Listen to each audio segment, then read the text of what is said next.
All right, welcome back to ABA exam review and the continuation of our RBT practice question series, where we're going through another set of questions together and breaking them down.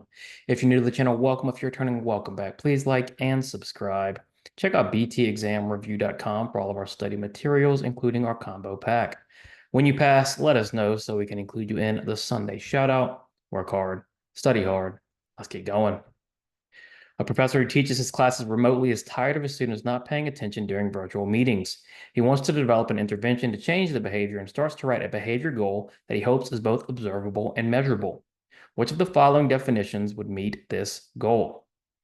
All right, so when we are defining behaviors or writing goals, we are focused on observability and measurability, meaning we can see it happen and then we can measure it. And we can do this over and over and over again. Think about when you're working with a client or preparing to work with a client. Think about your target behavior and how can you measure that behavior if it isn't well defined. That's what we're going to do here. So the professor, what is he trying to do? He wants an intervention that where his students are going to start paying attention during his virtual meetings. So let's just look at A. A, the student will focus at a higher rate over the next 3 weeks compared to the previous 3 weeks. So there's a time frame here, but the issue becomes, what does it mean to focus? And so this is the first key point here. We have to better define our behavior because focus to me might mean something different than to you. Focus might not mean the same thing to both of us. So we've got to better define what we're trying to observe. B, the student will actively engage in each virtual meeting for 2 weeks straight. Again, we've got this time frame, but what does actively engaging mean? We want to see the individual doing something. Let's look at C. The student will turn their camera on and answer at least one question during each virtual meeting for 2 weeks straight. What's the key difference here? You can observe if the camera is on or off. You can observe if one question is answered. It's much harder to observe focus or much harder to observe actively engaging. But you can reliably observe and measure camera on, yes or no. Answered one question, yes or no. So C is pretty good. D, the student will remain attentive with their camera on during each meeting over the next 2 weeks. Again, D has the same problem as A and B. What does it mean to remain attentive? The reason C is the best is we know what it looks like if the camera is on or off. We know what it looks like if they're answering one question. We can observe that, we can measure that, and we can do it over and over again. You and your family make tacos once a week. You always buy the same taco seasoning, but tonight you decided you'd try something different. You cook the tacos with the new seasoning, make the tacos and take a bite, but the taste is so bad you can't finish them. You never buy that seasoning again. What changed your behavior? So the behavior we're looking at is the fact you never bought seasoning again. So when you have a consequence question, let's start there. How did our behavior change, right? How did the behavior change in the future?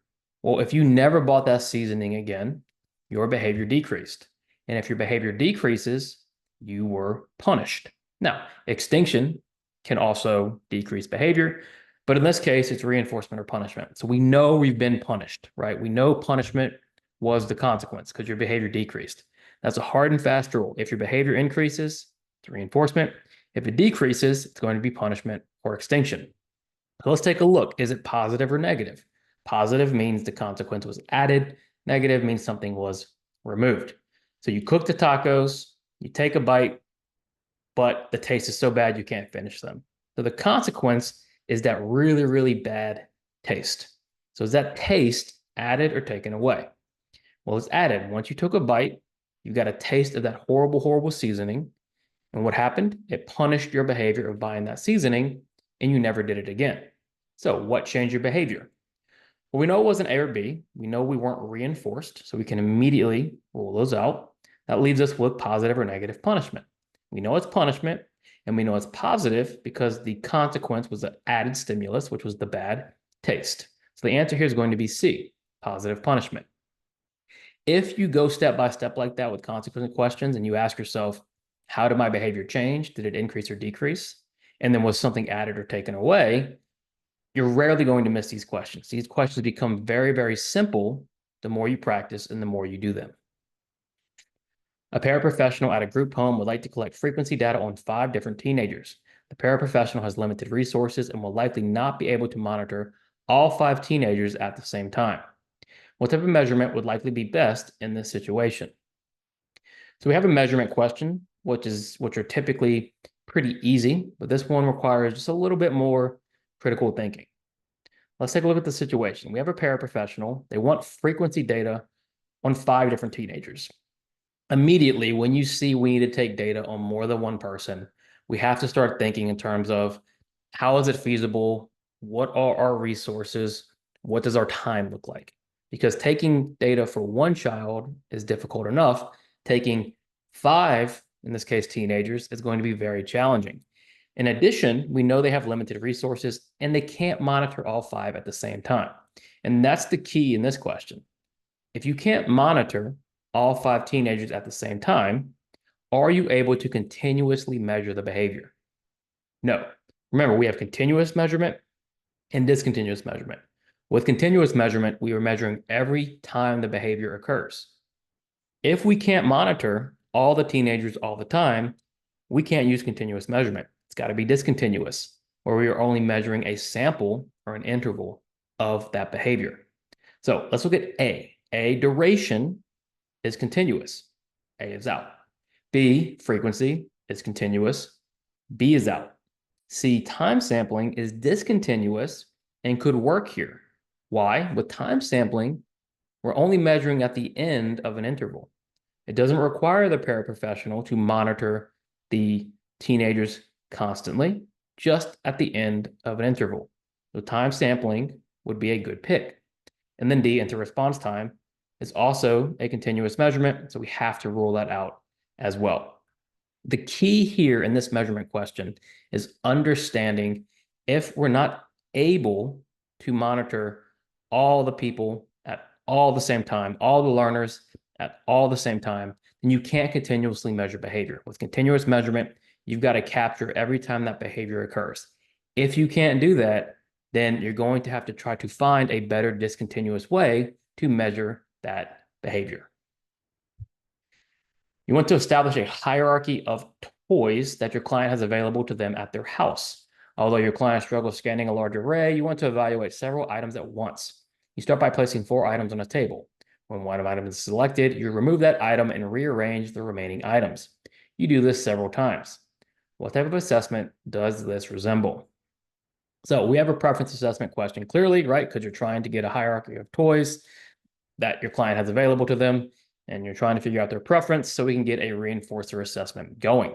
Now, with the preference assessment, like the consequence questions, you just have to ask yourself a couple things. First, how many stimuli are we looking at once? If we are analyzing one stimulus at a time, so you're handing them one item, that's going to be a single choice assessment. If you've got 2 items at once and making them pick, that's forced choice or paired choice. If you've got 3 or more, now we're getting to multiple stimulus territory. In this case, you want to evaluate several items at once, and you start by placing 4 items on a table. So we've got 4 items spread out on a table. This is clearly a multiple stimulus question. It's not a free operant question because we are setting it all up and asking the client to do something. With a free operant assessment, the child is leading everything. So it's clearly multiple stimulus. Now we have to ask ourselves, is it with replacement or without? With replacement means we are going to be replacing items in the array. Without, we aren't. So let's take a look. When one item is selected, you remove that item and rearrange the remaining items. So let's say this is selected, then we're left with 3 items, no replacement. So the type of assessment we have here is multiple stimulus without replacement. Just like the consequence questions, the more you practice these questions and you ask yourself, how many items am I looking at? And then, am I replacing those items? The quicker you're going to get, and these questions are going to become very easy and very second nature. Glenn observes an increase in pitching from one of his clients. He wants to get a better idea of how often it happens during a 3-hour session and wants to use rate to measure the behavior. What does Glenn need in order to calculate rate? All right, every now and then we need to remind ourselves, what is rate composed of? How do we calculate rate? Well, rate is what? Rate is frequency over time. So if we want rate, we need a frequency count and we need time. Look at A. Does Glenn need a frequency count to measure rate? He does. You've got to have a frequency count in order to get rate. Does he need a unit of time? He does. That unit of time is how we go from frequency to rate. With frequency, let's say we count 10 instances of behavior. The behavior happened 10 times. That's our frequency. To make it rate, we could say 10 times per hour. That hour is our unit of time, which then translates to rate. A measure of duration. Duration and rate are different measurements. Yes, we have a unit of time, but it has nothing to do with duration. It's just telling us at what point and in what sample did that frequency occur. So to calculate rate, we need frequency over time. Thank you so much for watching. Some more difficult questions today, which I hope you were okay with and were able to work through. Remember, just because you're missing questions, that's not a bad thing. When you miss a question, the key is to review that question as thoroughly as possible.